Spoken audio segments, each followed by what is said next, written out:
The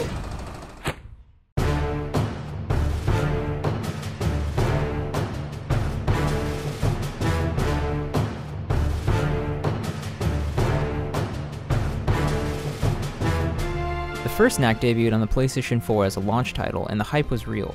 Developed by Mark Cerny, lead architect of the PlayStation 4 and developer behind games like Crash Bandicoot and Spyro the Dragon, this was going to be the second coming of the mascot platformer. Instead, Knack landed with a wet thud.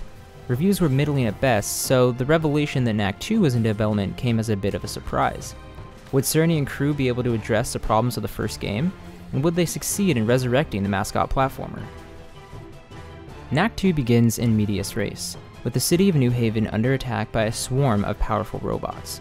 After Lucas, the main human character, gets us caught up on past events with some narration, we're thrown right into the action with Knack. Things don't go well, and from there we jump 6 months into the past to learn what led us here. During an expedition with Knack and his uncle Ryder, Lucas uncovers a lost city of high goblins, a race that had been at war with humans hundreds of years ago. Teaming up with a monk named Ava, Lucas and Knack discover a plot by the High Goblins to destroy the human race and take over the world once more. I don't want to give away too much beyond the basic premise, as I was actually somewhat surprised by the plot. Its world with its mix of fantasy and science fiction is fun, and the turns the story takes keeps things exciting. What isn't impressive, however, is the script itself. Characters spout cliches that would have sounded weak a decade ago, and needless drama is forced between characters for no good reason. At first, I was hesitant to be critical of the script. After all, this is a game aimed at a younger audience.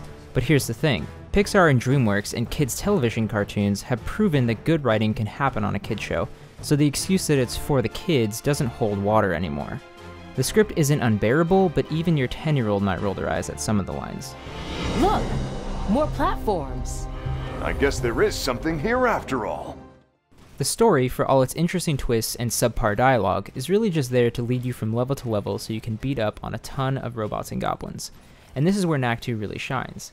As Knack, you have a huge variety of moves that you'll unlock as you progress through the game. Controls are logical and become second nature in no time. Punches, kicks, extended arm grabs, and more are mapped to the face buttons. A press versus a press and hold determines which move you use. After an hour or so, you'll feel like a master, and as new moves are added to your repertoire, you'll feel even cooler. I will admit that I never quite got the hang of dodging with the right analog stick. I know that's not uncommon in games, but it doesn't feel intuitive to me. The progression system is straightforward with 4 categories of upgrades that become available as you earn the skills from each category in turn. You'll have to really invest the time in seeking out every enemy to kill, bug to smash, and box to break in order to have the relic energy you need to get them all. You'll find secret gadget parts hidden around the levels, and once completed, these provide some nice quality of life improvements, such as the ability to pound the ground and collect all nearby sunstones. Believe me, you'll appreciate the convenience by the time you unlock it. The combat is tight and fast-paced. Rarely will you feel unfairly outmatched. The game is challenging, but your moveset is more than capable of handling whatever comes your way. Beyond the abilities you unlock with relic energy, you'll learn some moves as you progress in the story, and these tend to come along just when you need them. For example, early on in the game, you'll encounter enemies with shields, shortly after which you'll learn Knack's extending guard break punch. The moves are doled out in an intelligent manner with tutorial sequences that integrate nicely with the story. Knack II does an excellent job of teaching you on the go, without ever interrupting the flow of the game. Platforming, another big focus this time around, is tougher than I would have expected. Early in the game, you might get the sense that every level's platforming sections will be copied and pasted from earlier levels, but a few levels in and you'll be impressed by the variety of challenges. Moving platforms are a given in any platformer, but you'll be shrinking under whirring blades, dashing through flames, and leaping from gears. It is frustrating as Tiny Knack to attempt to run along narrow ledges from a side perspective and find yourself falling off into the foreground, which happened a few more times than I'd like to admit. Thankfully, if you die too many times on a platforming sequence, the game will offer to let you bypass it. Knack is an extremely versatile character.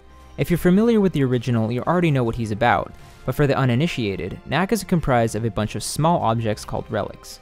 When you start a level, you'll be around 5 feet tall, but as you make your way through, you'll smash boxes containing more relics, which increases your size significantly. While you might be the size of an 8-year-old kid at the beginning of the level, by the end you might be 20 or 30 feet tall. Managing Knack's size is the crux of Knack II's non-combat sequences.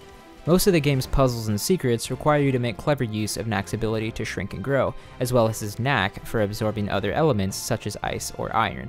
If you get stuck, the game will give you a fair chance to figure things out on your own, but it offers incredibly helpful guidance in the form of arrows and dotted line paths to nudge you in the right direction. It's user-friendly without being intrusive.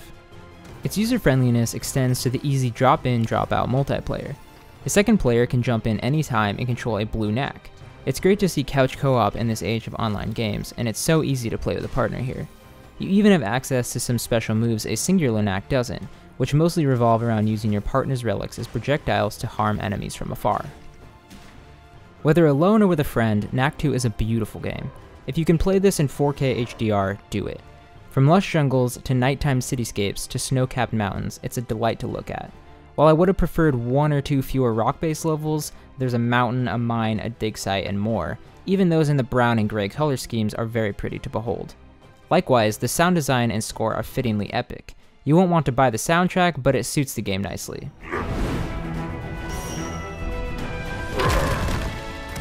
Voice acting is competent, but there weren't any standout performances to my ears. If Knack's track record has you worried, I'll say this. Mark Cerny and company heard the complaints, and this is their response. Knack II is all fast-paced action and dramatic plot twists and tight, skillful platforming. It's not perfect, but it makes a compelling case for the character platformer as a genre. In this era of first-person shooters and gritty action games, that's a victory unto itself. If you enjoyed the video, please make sure to like and subscribe, and for all things gaming, you can check us out at COGconnected.com.